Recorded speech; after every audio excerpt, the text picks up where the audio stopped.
Bom, hoje eu tô aqui sem mostrar a minha cara pra falar sobre animes, só que não de uma maneira muito usual, digamos assim. Hoje eu tô aqui pra falar de um diretor que eu acabei visitando as obras dele esse mês de janeiro e também tendo descoberto um pouco sobre a carreira dele nessa pesquisa que eu fiz sobre as obras dele. O nome dele é Satoshi Kon.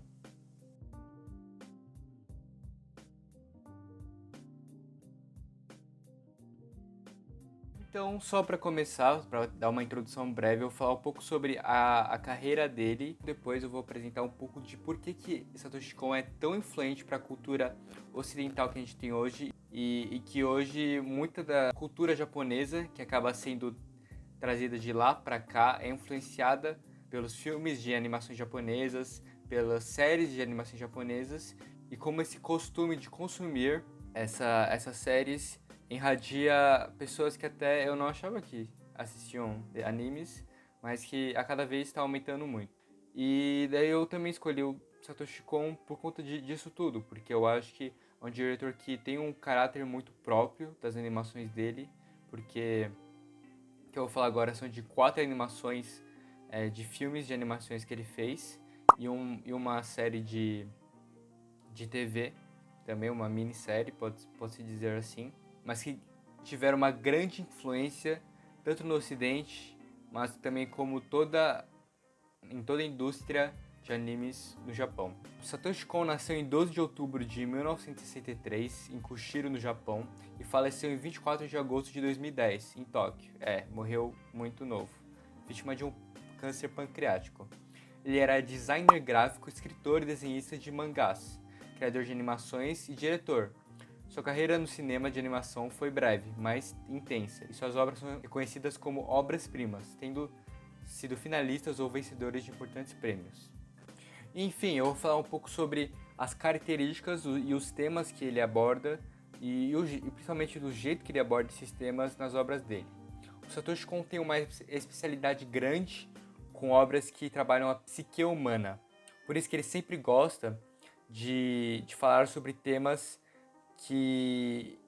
que tanto se confundem com a realidade como com nossos próprios sonhos, nosso próprio subconsciente. Ele trabalha com um determinado tipo de surrealismo nas obras, principalmente pela forma que ele transita entre esses sonhos e essas realidades, ao ponto de que a maioria dos filmes você não acaba percebendo de uma forma muito brusca, de uma forma muito evidente, de uma forma muito implícita,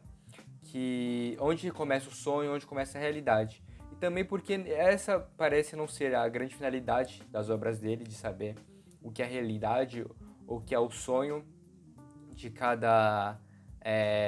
cada obra, de cada personagem que ele apresenta, mas sim apresentar como que os sonhos nos influenciam a fazer coisas que estão no nosso subconsciente,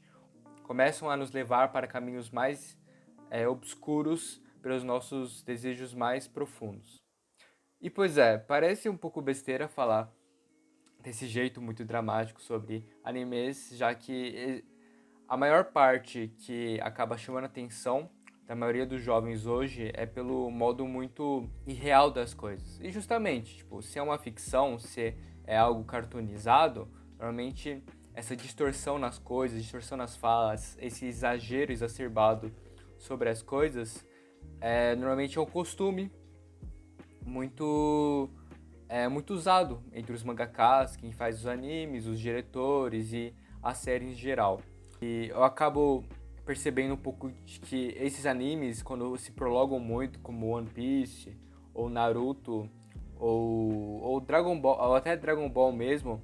e até os mais atuais, assim, acabam muito focalizando na construção mesmo do personagem ao longo do tempo. E essa decisão um pouco das pessoas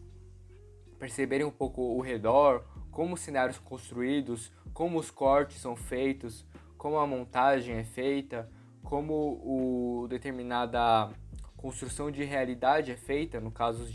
dos filmes mais surrealistas, assim, dos animes mais surrealistas, as pessoas acabam não percebendo tanto isso e acabam só percebendo para essa evolução do personagem, principalmente em animes do gênero shonen, que normalmente são mais direcionados para jovens e tem mais características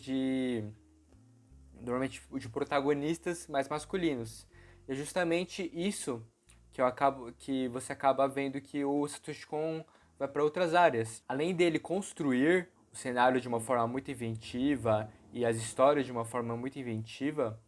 todos os protagonistas das obras dele são mulheres e tem a figura feminina. E isso é muito emblemático porque ao trabalhar com essas figuras femininas e ao trabalhar com essa representatividade sobre o subconsciente, sobre os sonhos, ele acaba desencadeando várias interpretações, várias reflexões sobre o próprio papel feminino na sociedade, ou de como que muitas das coisas que acontecem no ao redor da comunidade feminina ou do subconsciente feminino são traumas ou são coisas que a sociedade impõe para essas meninas, para essas mulheres serem, e que de como que de alguma forma ele pode transformar essas ideias que ele tem sobre o que acontece nesse ambiente feminino, mesmo o Satoshi Kon não sendo uma mulher, justamente para criar como seria essa determinada obsessão do personagem, no sentido de como que os sonhos estão influenciando ele no seu subconsciente. Eu acho uma escolha muito sábia, muito interessante de fazer isso, porque você não vê muito isso. Tipo, hoje tem todo um movimento feminista, um movimento que clama por mais protagonistas femininas, que eu acho tão importante como, mas Satoshi Kon usa isso de uma forma que não se estenda ao gratuito, mas que tem uma finalidade de realmente pesquisar sobre esses traumas, sobre essas políticas que fazem a figura feminina ter às vezes essas reflexões sobre talvez a sua própria psique. E também, de certa forma, eu posso dizer que são animes até para adultos, não porque eles possuem determinada violência gráfica, muito sangue, muito gore, mas que eles possuem temas muito profundos, temas muito que até depois do primeiro filme que ele fez, o Perfect Blue, até podem ser um pouco a menos, mas que falam muito sobre esse amadurecimento das pessoas, sobre as pessoas se apegarem ao passado, a não corrigir os erros que elas fizeram e deixar isso prolongar até certo ponto que vão ficando cada vez mais e mais pesados. Eu tô falando isso pra, por exemplo, contradizer ao Zack Snyder, que fala que o Liga da Justiça, os filmes dele são feitos para adultos, porque tem cenas de gore, cenas de destruição, essas coisas, e que eu discordo, que às vezes os temas adultos são justamente você, por exemplo, fazer filmes que tem uma vibe um pouco mais otimista sobre as coisas, mesmo que o Satoshi Kon trabalhe um pouco sobre a melancolia dos personagens, mas que ele apresenta, por exemplo, nos trabalhos mais recentes, apresenta um pouco de liberdade individual sobre o indivíduo, que acaba sendo, quando você mais cresce, acaba mais pensando sobre isso, pensando sobre, eu acho, quem você é, por que você faz determinada amizade, o que está acontecendo na sua vida, entre muitos outros, ou sobre traumas, essas coisas. Eu também posso falar que, de certa forma, para mim, ele é um equilíbrio dos filmes mais meditativos, como Your Name, ou do próprio estúdio Ghibli, dos filmes do Hayao Miyazaki, com os shonens do século XXI, porque os filmes dele, mesmo que agora pareça, quando eu falei de filmes meditativos, são filmes mais calmos, com um ritmo mais não tão acelerado assim, tanto nos cortes como nas transições, mas eu acho que isso se mescla também com os shonens do século XXI, com vários como Attack on Titan ou Kimetsu no Yaiba, que são animes que acabam tendo cenas um pouco mais de ação, cenas um pouco mais frenéticas, e aí mistura mais esses temas um pouco mais contemplativos, mais meditativos,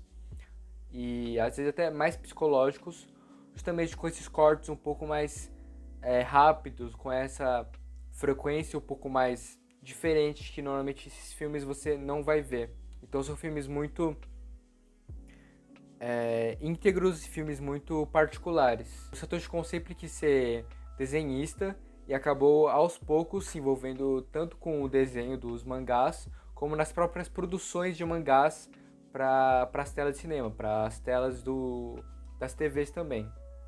Então, em 1997, ele teve a oportunidade de dirigir o seu primeiro longa, chamado Perfect Blue. Então, a sinopse de Perfect Blue fala sobre uma cantora chamada Mima, que faz parte de um grupo chamado Idol. Ela é uma cantora que decide, seguindo os conselhos de sua agente Rumi, a mudar o foco de sua carreira. Assim, a Mima inicia sua carreira como atriz, mas faz uma escolha que não é fácil. E a todo instante ela será lembrada de como era mais confortável ser uma idol. E eu acho que, de certa forma, é o meu filme favorito do Satoshi Kon. Eu acho que é o filme que acabou fazendo mais sucesso dele. Porque é um filme que trabalha muito justamente com essa parte que eu falei sobre o subconsciente da personagem, de como que ela sente e de como que, já que é um filme de 1997, ele acabou prevendo essa onda de ídolos japoneses e coreanos que vem do K-pop ou das bandas japonesas, que quando foram exportadas para o Ocidente acabaram tendo essa onda de fãs, que acaba sendo uma reflexão sobre qual que é o papel da pessoa, como se a gente não vê mais essas pessoas, esses famosos, essas cantoras e artistas como pessoas de verdade, que cometem os seus erros, que têm suas vontades, que às vezes acham que é melhor parar, que às vezes é melhor fazer outra decisão, de como que tanto a mídia acaba fomentando essa vontade de sempre criticar as coisas e de sempre discutir sobre se ela tá namorando quem, se ela tá pegando quem, o que ela faz da vida, e de como que isso influencia todo o âmbito psicológico que essa artista vive. E o Satoshi Kon é um dos poucos diretores que conseguem transformar essa prática megalomaníaca, esse complô, esse tema que pode abranger tantos lados, diversos pontos de vista, numa experiência de imersão muito estimulante. E já que eu falei sobre aquelas influências que Satoshi Kon teve nos diretores de Hollywood, eu posso comentar sobre o principal diretor que, digamos assim, teve seu trabalho influenciado pelos projetos do Satoshi Kon, que foi o Darren Aronofsky. O Darren Aronofsky dirigiu filmes como Mãe, Noé, e os filmes que eu vou falar, que principalmente se influenciaram por essa didática, pelo que foi apresentado pelo Satoshi Kon no filme Perfect Blue, foi Requiem para um Sonho e Cisne Negro. Requiem para um Sonho provavelmente tem até alguma cena muito parecida, de certa forma até copiada, do filme. Ao mesmo ponto que, de certa forma, o vício da Mima no Perfect Blue é a imagem dela, é o símbolo que ela representa, no Requiem para o Sonho são diversas outras coisas, como o tráfico, o bem-estar, a obsolescência, entre outros. Mas que você dá pra identificar bastante coisas, até um pouco no clima e na coloração do filme, e de como que até o jogo de luz que o Requiem para o Sonho usa, às vezes, que tem bastante coisa que o Aronofsky pegou um pouco do Perfect Blue. Outro ponto interessante é falar sobre Cisne Negro, que é quase uma, não vou dizer cópia, mas é uma premissa bastante parecida com Perfect Blue, que é onde uma atriz acaba aos poucos se fundindo com um alter ego, um clone, um doppelganger, né? Que acaba confundindo tantas as personalidades dela, porque a Mima também acaba tendo uma outra Mima, que é a Mima queridinha, a Mima que tem a roupa da Idol, que todo mundo quer ver ela de novo, que todo mundo comenta sobre ela, que era melhor assim, e de como que aos poucos ela vai se deteriorando por conta desses pensamentos das pessoas, de como que a vida toda e quem tá junto com ela nessa premissa acaba sendo influenciado por esses pensamentos da Mima e sobre como é que ela acabou personificando tantos pensamentos maléficos, levianos, que acabou levando a meio que ele criar uma própria vida, assim. E igual o que eu disse, não importa muito se isso é verdadeiro ou falso, se ela tá num sonho ou não, importa de como que o diretor usou isso para simbolizar algo, para retratar o que está acontecendo. E que o Satoshi Kon usa uma forma muito, isso que eu posso dizer, tanto nesse filme como nos outros filmes dele de uma forma muito criativa, com várias transições entre quando ela tá sonhando, quando ela tá dormindo, quando ela tá acordada, porque falando especificamente de Perfect Blue, você nunca sabe quando que tá o que é o real e o que não é o real. Justamente com o Cisne Negro, que mais pro terceiro ato do filme, mais para o final do filme, você acaba tendo a sensação que tá tudo meio que perdendo controle, tá tudo começando a ter um ritmo mais frenético assim na narrativa, porque a vida dessa atriz, dessa bailarina, acabou acelerando muito, ela tá acabando meio que, entre aspas, o tempo de vida dela mesmo. E eu posso dizer que todas as cenas carregam certa, aos poucos, carregam certa violência, porque todas essas ilusões criadas para manter ela submersa, principalmente nessa sociedade patriarcal, você sempre vê os personagens masculinos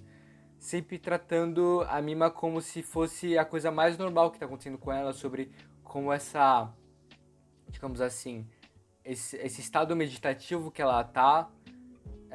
de não saber o que é o sonho, o que é a realidade, sempre é incentivado pelas figuras mais masculinas da obra e que nunca tentam de verdade acordar ela ou saber o que está acontecendo com ela. Acham que às vezes é tudo uma encenação ou até formas para ela ganhar a atenção da mídia. E é um filme que, de certa forma, acaba sendo bastante forte,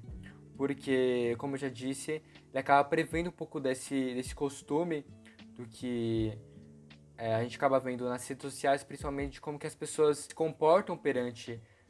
os artistas de Hollywood, ou os cantores, os atores em geral, e de como que essa idealização da pessoa perfeita, ou da pessoa que nunca erra, só parte problemas tanto para quem tá assistindo, para quem acha e vai se desesperançar, vai se decepcionar com esses ídolos, como para esses próprios ídolos, que acabam entrando até em depressão, acabam até se suicidando por conta dessa grande exposição que a mídia faz. E que é um filme que é engraçado porque ele trabalha muito com esse poder da animação, juntamente com um apelo muito dramático que, mesmo você se perdendo o filme, quando ele começa a ter mais esses devaneios, você não para de acompanhar digamos assim, essa grande experiência que ele traz, essa grande reflexão interna que o filme por si só já carrega com si, que às vezes não é tão exposto nos diálogos, mas e sim na confusão que ele traz proposital.